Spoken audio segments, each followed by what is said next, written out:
Welcome back to the ARCA Post Race Show. Yeah, we thought we'd try one of these. I'm Casey Campbell, and that is Garth Allen of Racing News Now. And of course, don't forget to subscribe to his YouTube channel. Where can people find you, Garth? YouTube.com/Racing News Now. We're in a hashtag race to 1K so we can get the mobile live streams from the track. So we're getting there. But if you haven't subscribed, you might consider doing that and helping us get to that 1,000 subscriber mark. All right. Well, that was interesting. Of course, the ARCA race at Pocono. You've said it in the when you were doing your watch party. That was one of the best races for ARCA at Pocono that I've seen in a long, long time. I can't remember the last ARCA Pocono race that was that good. It was exciting from start to finish. I mean, everybody looked at practice and qualifying and saw, oh, Ty Gibbs led practice by 0.6 of a second. He won the pole, and everybody's just like, oh, he's just going to run away with this one again like he has every other race, or most every other race this year. And I kept saying, I don't think that's the case, because when you looked at practice, he was only top of the board after the qualifying run at the end of the session. Before that, Corey Heim was actually fastest in practice before they put up qualifying runs. So I kept looking at that and I was like, I don't think he's necessarily going to run away with this one. And he didn't.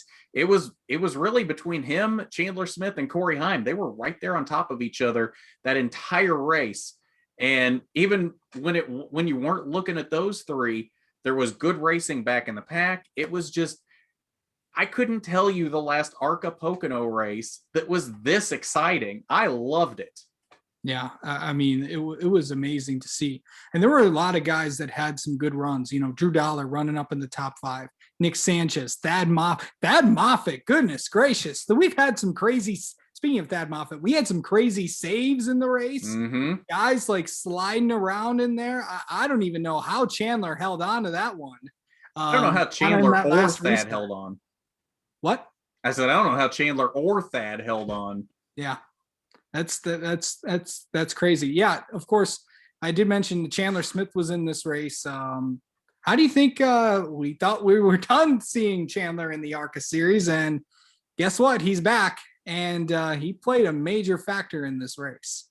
He did, and I've got to say, I love the paint scheme. I think the Safe Light scheme looked a lot better on an ARCA car than it does on a truck. I thought it looked fantastic. But yeah, he did fantastic today. I think under the right circumstances, he very easily could have won this race. The 20, the 25, and the 18 were all so close today.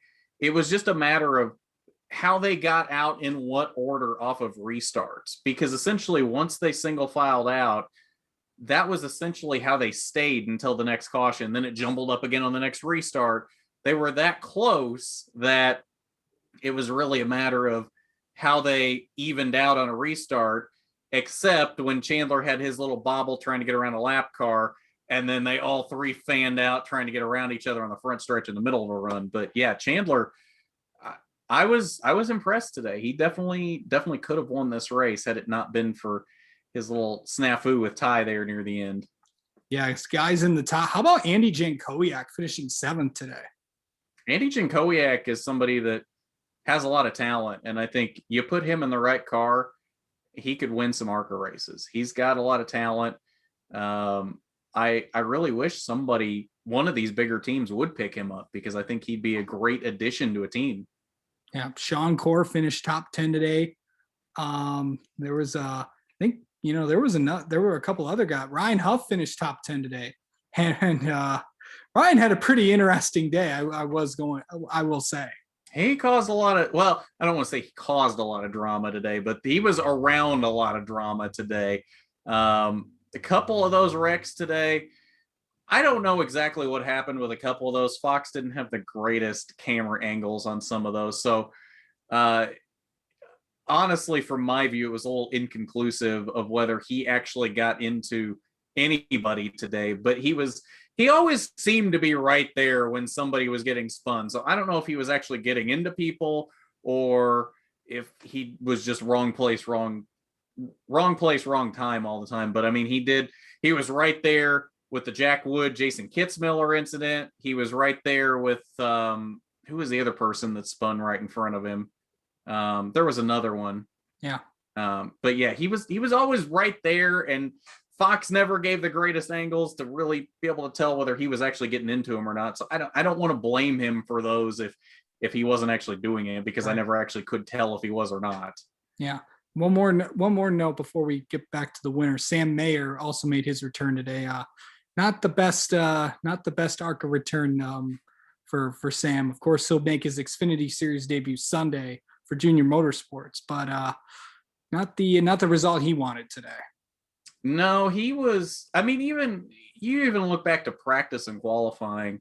That car just seemed a little slower than what I expected it to be with him behind the wheel. And I felt like even from the drop of the hat today with practice, felt like there must have been something off with that car, because it just seemed, with the championship winning car from last year, with a driver like Sam Mayer behind the wheel, it should have been faster than it was.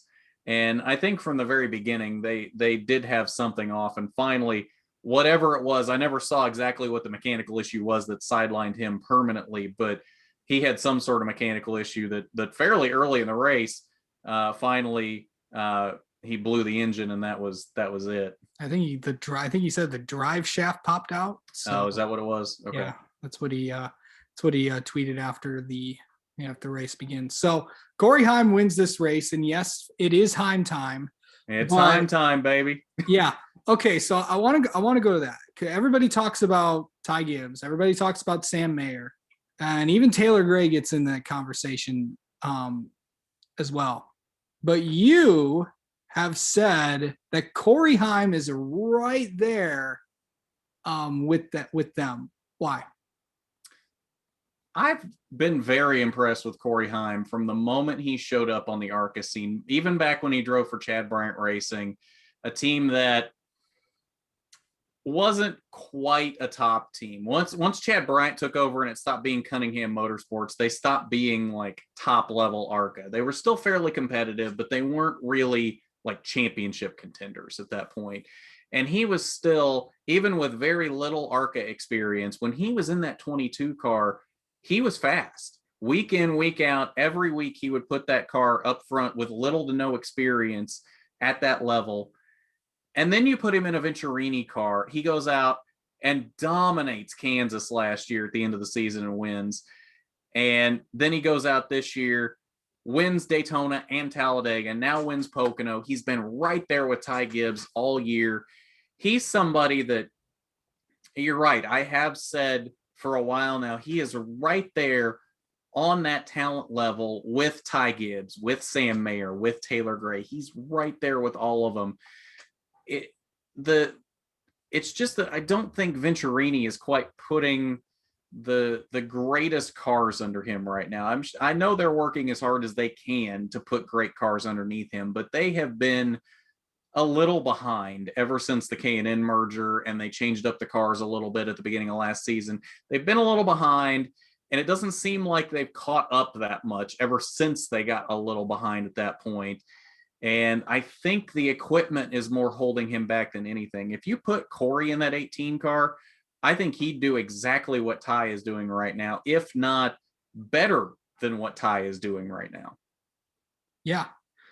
Oh, it'll be interesting to see how this plays out. But now let's go to the championship. I know that, the points haven't been settled out yet, but it looks like Corey's going to be leading Ty again. And you've also said this championship isn't over. Don't write it off as a Ty Gibbs championship. I know many people during the season did, but you've also said that maybe it's not as over. I know he's got a tough road ahead because we got a lot of short tracks coming up, and the next 4 tracks are short tracks. And another where Ty Gibbs already won. He won at Toledo earlier this year. You got Elko, you got Berlin, you got Iowa, where Ty did win, and you got Winchester, where Ty dominated last year. So it's going to be an interesting road, but Corey's got to win one of them. He does, because we were figuring this out before we started here. there's I think a couple more short tracks left. There's like 2 more short tracks versus every other type of track that's left. Big tracks, road courses, dirt tracks. There's like 2 more short tracks compared to all of those put together. So yes, Corey probably does have to win at least one of those short tracks and then still run second or third at worst at all of the other short tracks and then win everything else. But that is going to be a tough task. But yes, I have said since the very beginning, there's people that have written us off even since before the start of the season that said Ty Gibbs was just going to run away with this. He was going to win this championship and he was going to have no competition. Well, we're how many races into the season now? 8? We are Not 7, like 7, 8 races in. yes, 7, 8 races into the season, and Corey's still your points leader. And this isn't over. Corey can still win this. Corey's going to put up a fight for this. Is there a good chance that Ty wins this championship? Yes, but we're not at that point yet where you can just say Ty will win this championship and there's no ifs, ands, or buts about it that Ty will win this championship, because we're a long way from the end of the season. Lots of stuff can happen. Ty could have mechanical failures. He could get into a wreck. They could just miss the setup one day. We almost saw him get into a wreck today with the Chandler Smith incident. If Chandler had held his line and not tried to save both of them, if he just held his line, he'd have turned Ty into the inside wall, and that would have been it, and that would have been major championship implications. So we came that close to having it happen today. Well, I think what a lot of people aren't realizing is that can very easily happen, not just once, but multiple times over the rest of the season. There's a very good chance everybody's saying he's going to go out and win every race for the rest of the season, and he very well could. But at the same time, he could very well wreck out of 5 races the rest of the season, and all of a sudden, what does that do to the points? You know? Yeah. It's definitely going to be interesting, because now we're going to be heading into 4 straight short tracks. Elko, and by the way, you're going to all of them. Yep. You're going to the next 4 races.